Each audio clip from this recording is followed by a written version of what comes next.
Vamos só acrescentar aqui que as centrais sindicais divulgaram uma nota sobre o tema há pouco. Vou trazer aqui alguns dos trechos desse comunicado. Vamos lá, aspas. Às vésperas do dia de finados, em 1º de novembro de 2021, quando mais de 600 mil famílias brasileiras sofrem pela perda precoce de entes queridos para a Covid-19, o Ministério do Trabalho e Previdência lança a portaria retirando a obrigatoriedade de trabalhadores tomarem a vacina contra a Covid-19 e, assim, criando um ambiente de insegurança e desproteção sanitária. Mais do que uma distorção do entendimento sobre as regras de convívio social, essa é a nova demonstração por parte do governo de total falta de sensibilidade e empatia.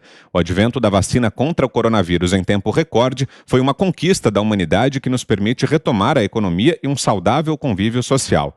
Felizmente, é tradição do povo brasileiro aderir a campanhas de vacinação e virar as costas para ideologias perversas que, através de informações falsas, disseminam o movimento anti-vacina. Ideologias que têm força em outros países e que o presidente Jair Bolsonaro, com sua costumeira postura antissocial, insiste em defender. Esse governo que agora retira a obrigatoriedade de vacina e que contraditoriamente determina que as empresas façam testagem em massa nos trabalhadores é o mesmo que jogou testes no lixo e que trata a Covid como gripezinha sob o pretexto de privilegiar o direito individual. A portaria do MTE fere o direito constitucional de assegurar a saúde e segurança no ambiente do trabalho.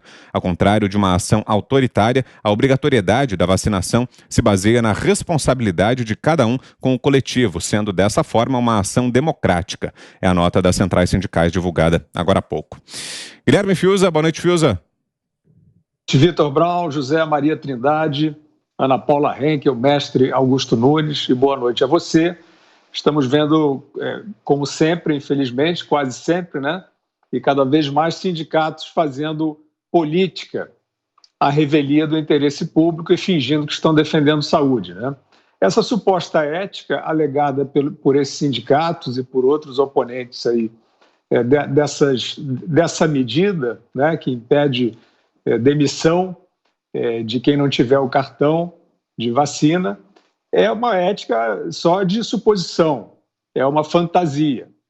A premissa de que, como a Ana já explicou, a premissa de que as vacinas são um bloqueio sanitário é falsa.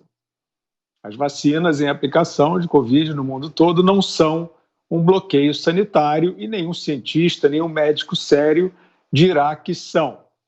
A experiência de Israel precisa sempre ser trazida, porque é um dos países mais vacinados do mundo, foi um dos que se vacinou mais rapidamente, com uma vacina que, inclusive, né, dentro do ranking de reputações, aí, está lá na liderança, né, como nós já sabemos, e com a população quase 90% vacinada, teve um aumento de internações hospitalares, né? São coincidências de tempo, né? A gente não sabe exatamente, nenhuma dessas afirmações é conclusão científica, né? O que a gente está observando apenas é mais uma comprovação, e no caso de Israel é uma comprovação verificável em outras partes do mundo, que não houve exatamente esse bloqueio sanitário com uma população majoritariamente ou quase totalmente vacinada. Ponto. Isso é um dado, né? Nós gostaríamos que fosse uma eficácia irresistível, uma eficácia plena, mas não é. E é assim que se dá. Você pode ser infectado, você pode transmitir. O ministro da Saúde brasileiro, num evento das Nações Unidas em Nova York, na Assembleia Geral, estava duplamente vacinado e testou positivo lá.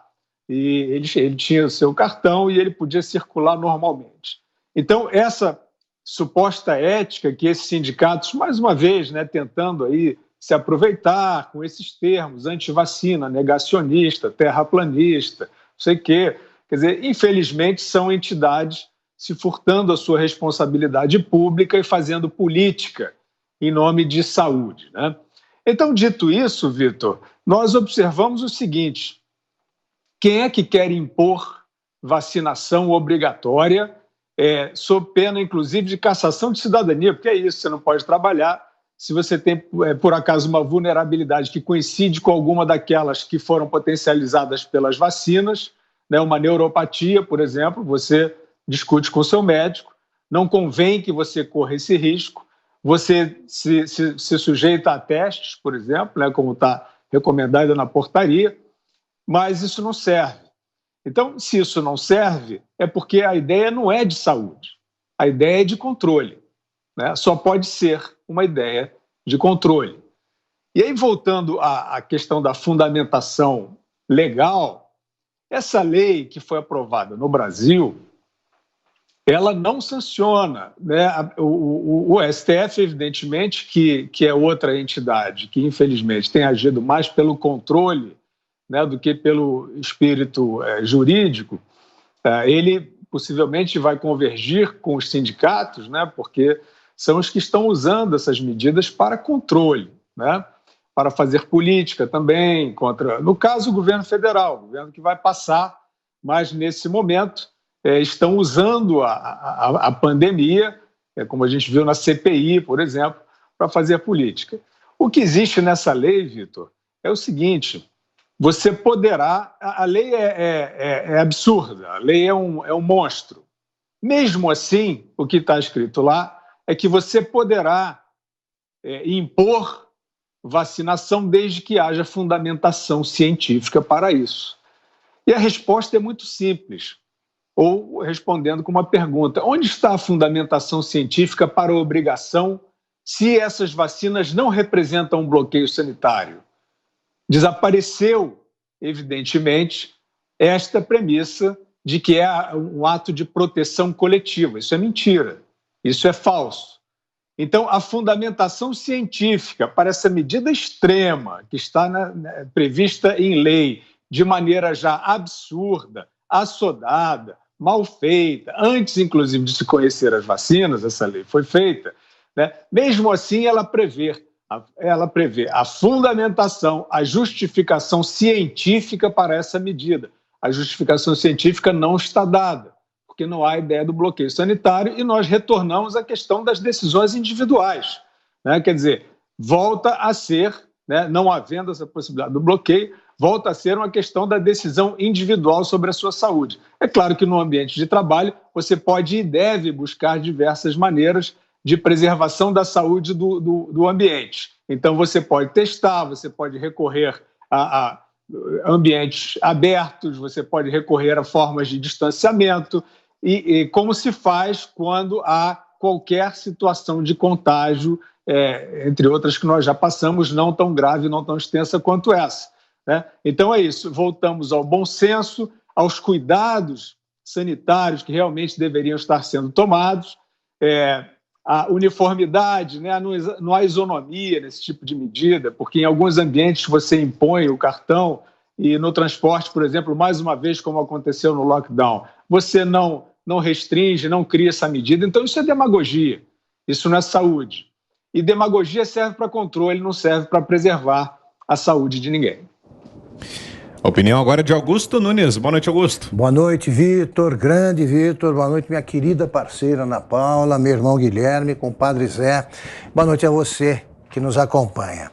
Vou fazer algumas observações pontuais aqui para mostrar a precipitação da turma do Fique em Casa. Eles estão tomando decisões que sempre acabam no Supremo Tribunal Federal. O Supremo Tribunal Federal legisla sobre tudo acaba lá, o que é uma deformação que precisa ser corrigido urgentemente. Mas vamos lá, eles se precipitam e começam com essa: vamos proibir isso, vamos proibir aquilo, porque são loucos por lockdown, né? Esses caras querem proibir. Ainda não terminou a imunização dos brasileiros. Ainda nem todos foram vacinados, porque alguns estão na fila. Como é que você toma uma decisão dessa se não terminou? Ainda você tem os trabalhadores que, compreensivelmente, não querem tomar vacina, é uma decisão pessoal, e você tem os que estão esperando. Os que estão esperando, como é que fica? Não podem trabalhar? Então eles não pensam em coisas básicas.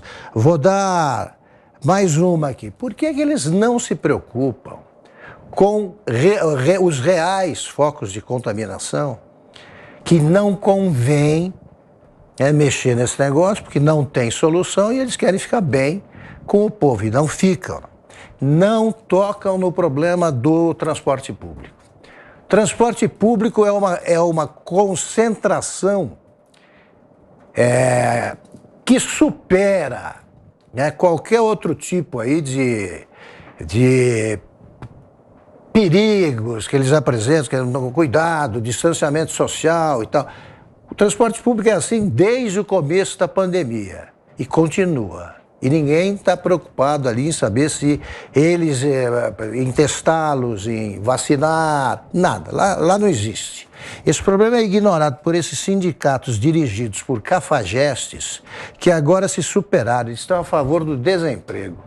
O sindicato quer o desemprego. Quer dizer, chegamos a um ponto, né, que elimina qualquer possibilidade de qualificação do caráter desses caras, por motivos políticos. Para dizer que no Brasil o vírus chinês não matou ninguém. Todos foram executados pelo presidente da República. Todos. Então é o seguinte, vai acabar com o Supremo Tribunal Federal, é previsível a decisão que eles vão tomar. É previsível, não, tá certo.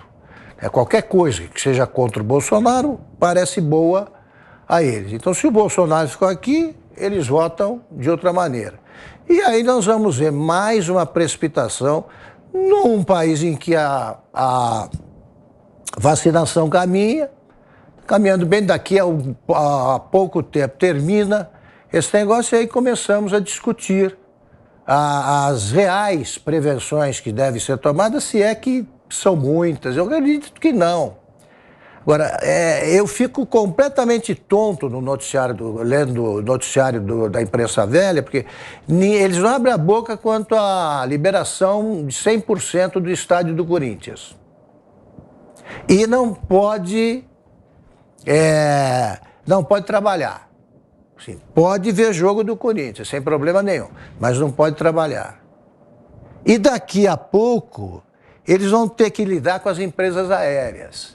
Eu acho graça, eu ando viajando aí, então eles começam a leitura solene daquilo, né? Tomamos todas as providências, o distanciamento social, então você está aqui do lado. Não é nem distância pequena demais, é promiscuidade mesmo. É promiscuidade, é uma suruba, tá? Do ponto de vista da ciência, é uma suruba. Aquilo, porque você está roçando a pessoa o tempo todo, porque eles diminuem o espaço entre os lugares, e você tem que confiar em que a máscara vai te salvar a vida. Só isso. Se o sujeito aqui do meu lado está contaminado, eu não tenho como escapar, mesmo vacinado. Mesmo vacinado. Então são decisões enlouquecidas que continuam sendo, ocupando a maior parte do noticiário, que não dá uma linha sobre o fato de a média mensal de mortes, a média diária de mortes, a média móvel, ter caído abaixo de 300. Está próximo da mortalidade. Isso eles não noticiam porque está proibido noticiar notícia boa. Um fato que soe bem aos leitores. Não pode.